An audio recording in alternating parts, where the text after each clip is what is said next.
An annual Tanabata Star Festival involving the decorating of unique ornaments has begun in Hiratsuka City, neighboring Tokyo. The event takes place around Hiratsuka Station in Kanagawa Prefecture, and about 500 ornaments are exhibited this year. Local residents made various ornaments, including the People's Honor Award recipients Hideki Matsui and Shigeo Nagashima. Another ornament made here commemorated Mount Fuji becoming a World Heritage Site.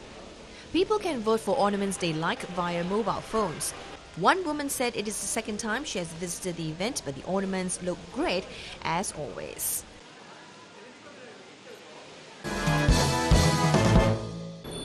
Staff at a hotel in Urayasu near Tokyo strung about 300 wind chimes along a corridor to help tourists take their minds off the blistering summer heat.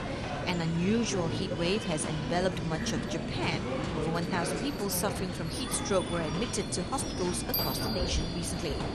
Wind chimes are traditional summer items in Japan. The tinkling sounds remind people of the wind and help them feel cooler. Some chimes exhibited at the hotel are made from bamboo from the southern prefecture of Kagoshima. Others are crafted from Kutani porcelain in the central prefecture of Ishikawa. One visitor walking around with a family said looking at the chimes made her feel cooler. A hotel official said she hopes the sight and sounds of the wind chimes help visitors cool down.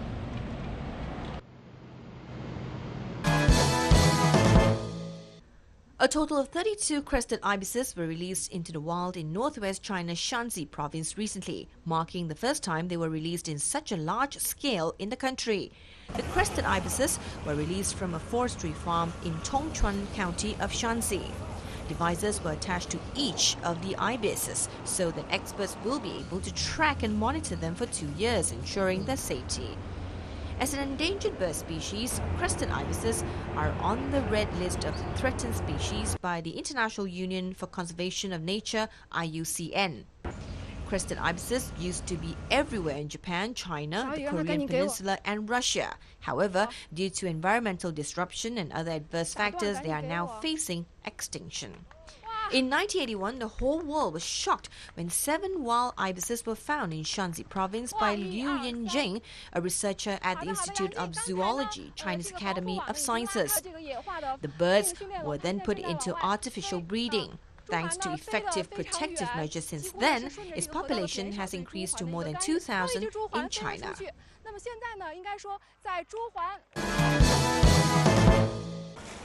A large amount of green algae has recently landed on beaches in eastern China's Shandong province, leading the local government to dispatch more personnel and vehicles to participate in the cleanup work. As more personnel work on removing the algae, the sea has become much clearer at Shilauren Beach in Qingdao, coastal city of Shandong province, in contrast to several days before. However, there is still much green algae in the water, making the sea look more like a grassland. Some tourists stop to swim in the sea because the water is covered with green algae. However, some did not care about the environmental problem and swam in the algae-covered sea. The green algae has invaded Qingdao for the past 7 years as the temperature of the seawater has reached between 20 to 25 degrees Celsius. Han Beijing, administrator of the number 6 beach in Qingdao, said the green algae normally comes and stays there for a month. This year, they discovered it on June 13th, and it will continue until mid-July. The green algae has spread along the coast of the Yellow Sea from Lianyungang in eastern China's Jiangsu province to the Jiaodong Peninsula. In order to clear the area as soon as possible, more personnel from coastal villages using large machinery have been working to remove the green algae. The green algae will be dried, shredded, and be used later as fertilizer and forage. Constant rainfalls recently created breathtaking scenes for tourists at Hukao Waterfall on China's Yellow River.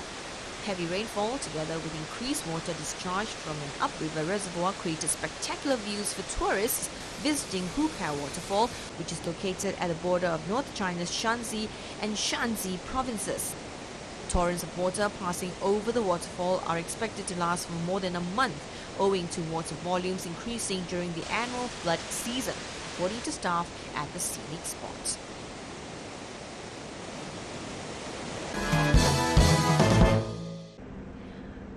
The reintroduction of water bus service on the rivers around the capital Dhaka in Bangladesh started again to fulfill the long-expected demand of city dwellers by minimizing traffic jam. Shipping Minister Shahjahan Khan formally inaugurated the service at Gaptoli water bus landing station, saying with the introduction of 4 more new water buses, the total number of water buses now stood at 6. Each of the 2 old water buses has 35 seats, while the new 4 water buses have 85 seats.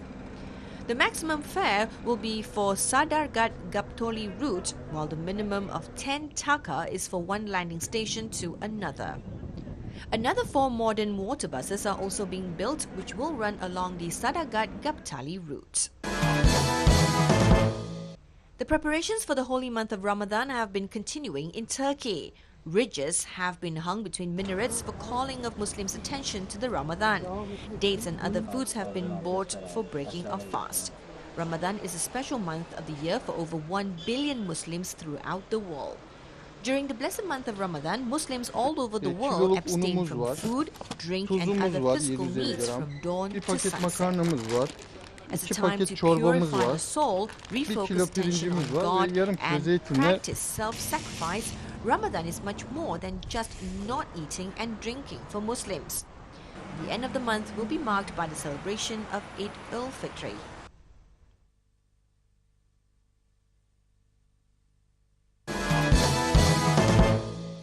An array of Iranian and Japanese fine clay works has been put on display in an exhibition in the National Museum of Iran in Tehran. The earthenware has been adorned with gilded silver, technique that came into vogue in the post-Islamic era in Iran and soon spread to other corners of the world. The ceramic pottery and bowls have been displayed in 2 sections, with the first allocated to historical Iranian works and the second to the work of a Japanese master of ceramic works, Kubi Kato.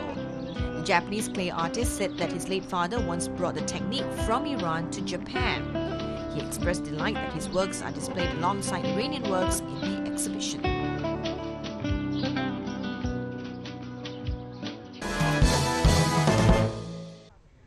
Azimzadeh Carpet Museum in the Iranian capital Tehran has unveiled a unique Persian carpet. The exquisite work of art named Persepolis is created by 3 Iranian craftsmen in a span of 15 years. The masterpiece includes 40,400,000 knots.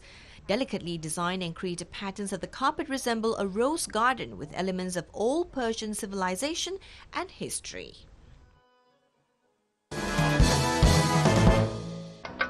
A collection of paintings created by the Iranian female artist Monava Ramizani has been showcased in a gallery in Tehran. Well known as Nani Hassan, Ramizani is an Iranian self-taught painter with no formal art training who has been involved in the art of weaving rugs and drawing rug patterns from her childhood.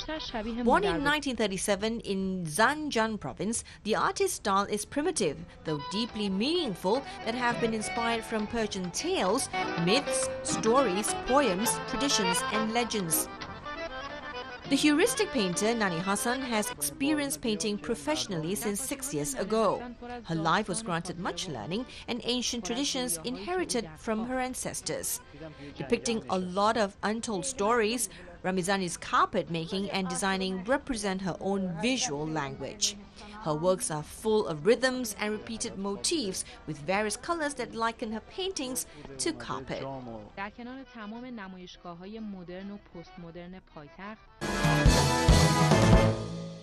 A gold crown was found in a tomb in Gyeongju, North Gyeongsang Province.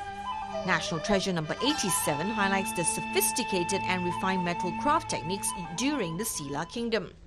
However, the identity of the crown's owner remains a mystery. Amid the approximately 40,000 items unearthed from the tomb, a clue has finally been found to help identify who the owner of the tomb is. The words King Isaji is clearly inscribed on the metal part of a sheath. Historians believe that the owner of the tomb was a high-level aristocrat during the ancient kingdom. Academics note that none of the Silla kings had the name Isaji, and the man with the most power used to be called Maribgan during the ancient kingdom. Kim Yum-na, director of National Museum of Korea, said with the inscription, scholars need to completely review their studies and presumptions about the Silla royal tomb in which the gold crown was found. Currently, it is difficult to conclude that King Isaji is the owner of the gold crown and the tomb because the buried person was not wearing the sword upon excavation. Scholars also speculate that the owner of the tomb may be a woman. The owner of the tomb will likely be determined after the identity of King Isaji is revealed after a closer look at more historical records and documents. Tourists from Western countries solemnly bow to the Buddha while holding their hands to their chest. They meditate and learn the Buddhist martial art, Seon Mudo. I wanted to learn about Korean Buddhism and Korean culture together and experience meditation in Korean style. Even though the guests have a hard time using their chopsticks, they empty their bowls in no time. North Gyeongsang Province has the most traditional Buddhist temples. 14 of them offer temple stays. Each of the temples offer a unique program that includes tea drinking on moonlight nights, the martial art Seon Mudo, meditation in the woods, and pottery. Venerable Hyongdam from Gokul Temple, Gyeongju said Koreans find much help with their spiritual growth, while foreigners can discover more Korean values. Temple stays have become a tourist attraction for those who want to heal their bodies and soothe their minds from the stress in their everyday life.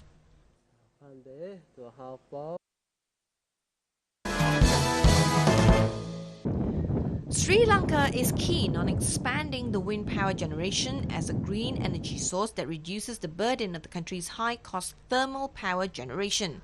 The maximum power generation of the wind power station in Puttalam has been added to the national electricity grid. The wind power is a successful power alternative. China, America, Germany, Spain, and India are the leading wind power producers in the world. Wind power can be produced in the coastal areas of Puttalam and Hambantota. 5 wind power stations have been established in Segu Wantivu, Widatta Muni, Nirmalapura, Palachena, and DLRE in the Puttalam district. The maximum output of each of these wind power stations is 10 gigawatts. Its maximum output can be expected from the months of May to October. 800 kilowatts of power is generated from each of the wind power tower. In each tower, which is 60 meters in height, 3 wind arms of 30 meters in length and weighing 3 tons have been fixed. These arms automatically turn towards the direction of the winds. Accordingly, they can produce electricity round the clock. Although the preliminary cost is higher, the maintenance cost is very minimal.